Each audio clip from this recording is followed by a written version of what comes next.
Hello, my name is Crystal, Guest and Membership Services Associate at Levine Museum of the New South. Today, we are reading Hidden Figures, the true story of 4 Black women and the space race by Margot Shetterly and Winifred Conkling.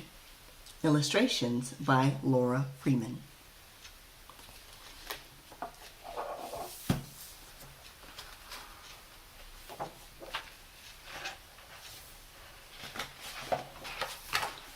Dorothy Vaughan, Mary Jackson, Katherine Johnson, and Christine Darden were good at math. Really good.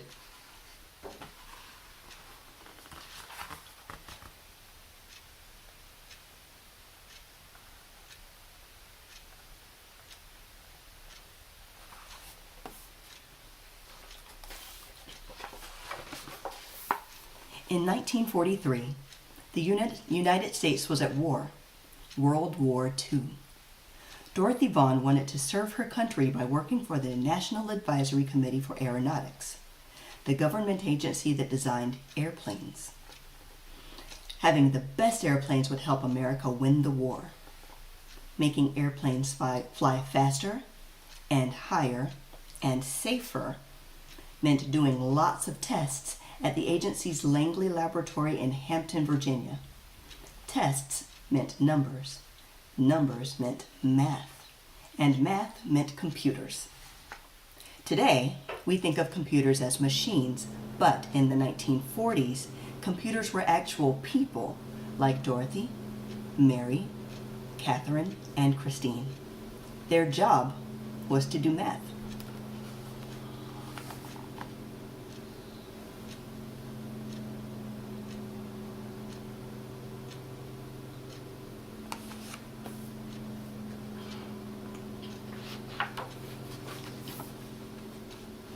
Because Dorothy was a black woman, some people thought it would be impossible for her to get the job as a computer.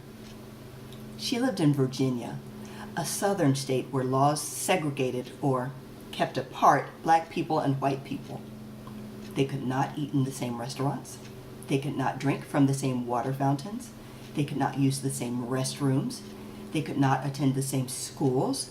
They could not play on the same sports teams. They could not sit near each other in the movie theaters. They could not marry someone of a different race. But Dorothy didn't think it was impossible. She was good at math. Really good. She knew she was the right person for the job. She applied, and the laboratory offered her a position as a computer.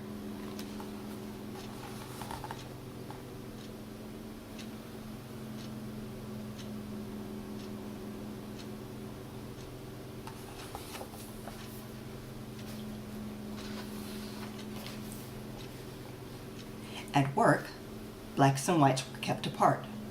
The white computers worked in one building, and Dorothy and other black computers worked in a different building, in their separate offices. Even though they worked on the same kinds of assignments, the black computers and white computers used separate bathrooms and ate in separate lunchrooms.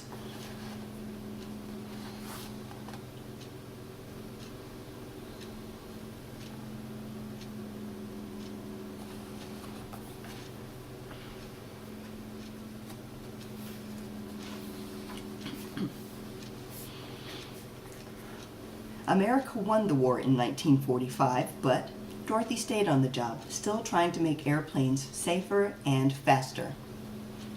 In 1951, the Americans and Russians were competing to see who could build the best planes. That meant more experiments and more numbers. Lots and lots of numbers. And more numbers meant the need for more computers. That's when Mary Jackson got a job as a computer at Langley. She worked in a group that tested model airplanes in wind tunnels. A wind tunnel was a machine like a huge metal box with a powerful fan attached. Mary put model airplanes in the wind tunnel and blasted them with the air from the fan. This experiment helped her group improve their designs on the models before building full-sized airplanes.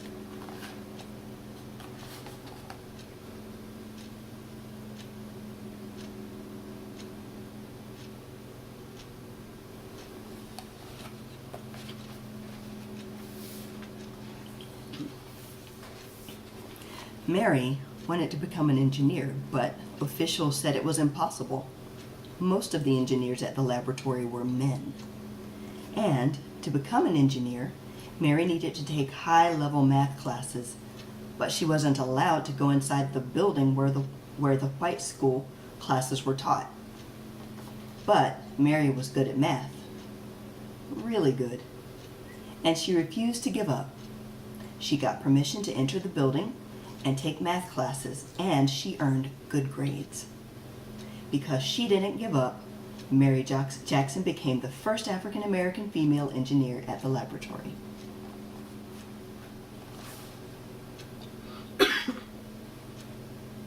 Excuse me.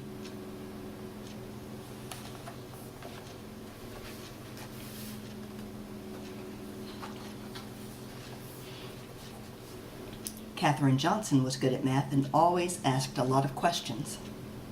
In 1953, she applied to the laboratory for a computer job and was placed on a team that tested actual planes while they were flying in the air. Their research was used to figure out ways to prevent future plane crashes.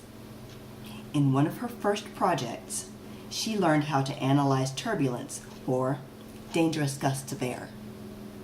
No one knows how many lives her work may have helped save.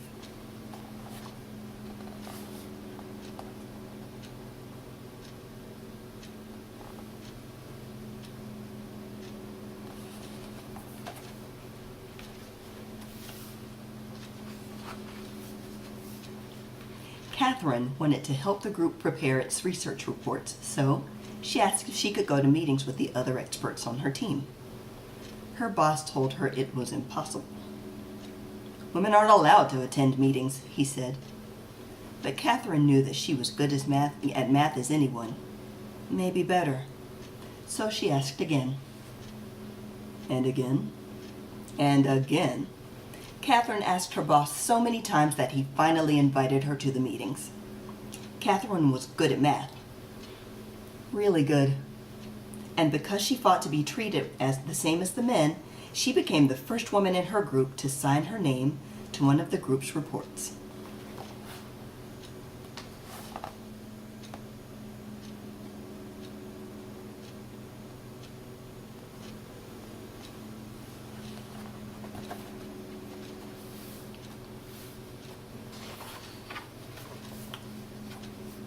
In the 1950s, the Langley Laboratory bought a machine computer that could do math faster than the human computers.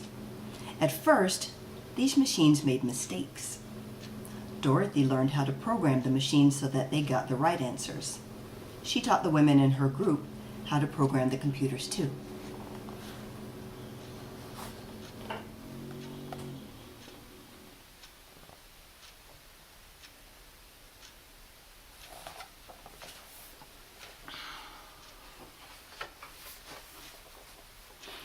In 1957, Russia launched a satellite known as Sputnik into orbit around the Earth. The United States started building satellites to explore space too. For years, the laboratory had used math to design airplanes. Now it would need math to create spaceships as well. The government decided to change the agency's name from the National Advisory Committee for Aeronautics to National Aeronautics and Space Administration, NASA. In 1961, President John F. Kennedy told Congress, "I believe that this nation should commit itself to achieving the goal before this decade is out of landing a man on the moon and returning him safely to Earth." A man on the moon. But the first step to getting a man on the moon was to send an astronaut around the Earth. NASA was going to need to hire more space experts and more people who were good at math, really good.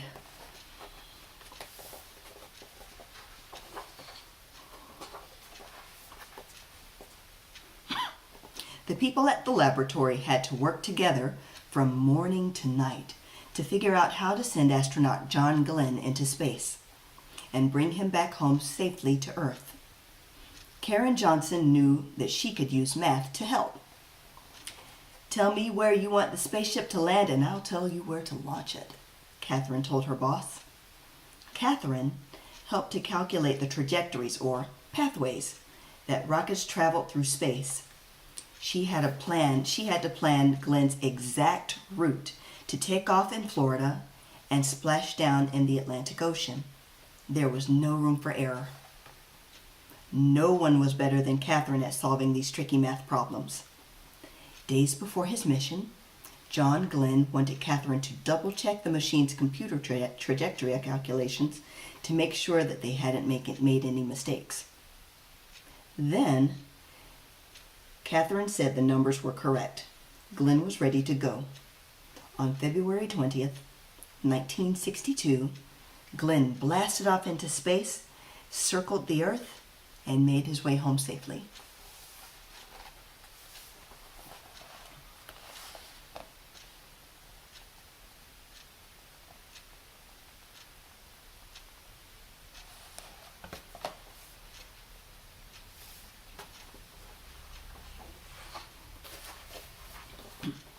Meanwhile, laws began to change so that blacks and white students could go to school together.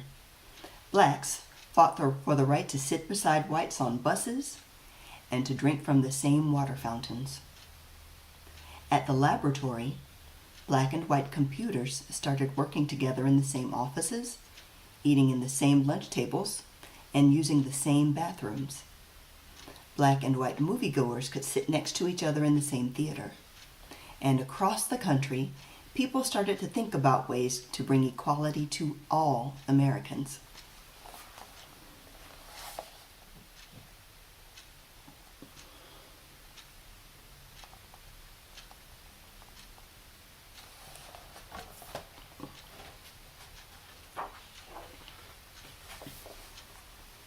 Christine Darden was good at math, and she loved electronic computers.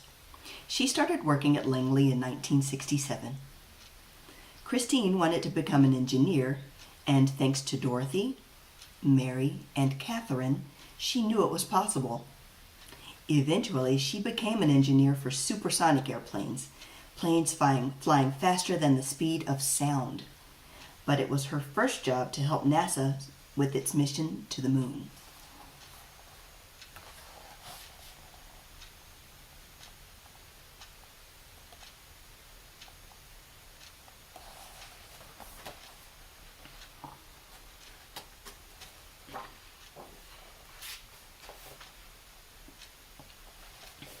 The people at the laboratory prepared for years to send astronauts to the moon, about 238,900 miles away from the Earth.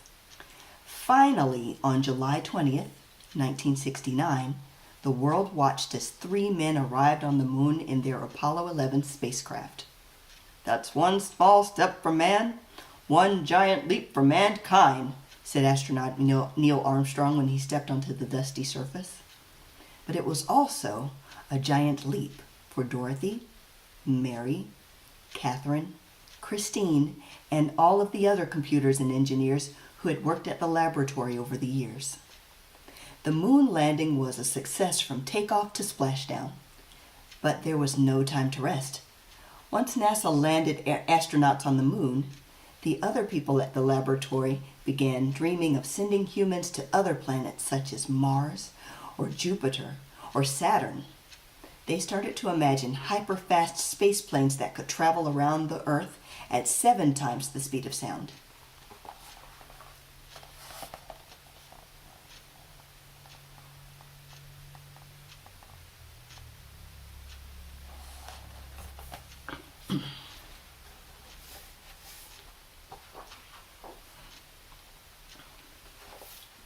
The next adventure wouldn't be easy and would require lots of tests and lots more numbers. But Dorothy, Mary, Catherine, and Christine knew one thing. With hard work, perseverance, and a love of math, anything was possible.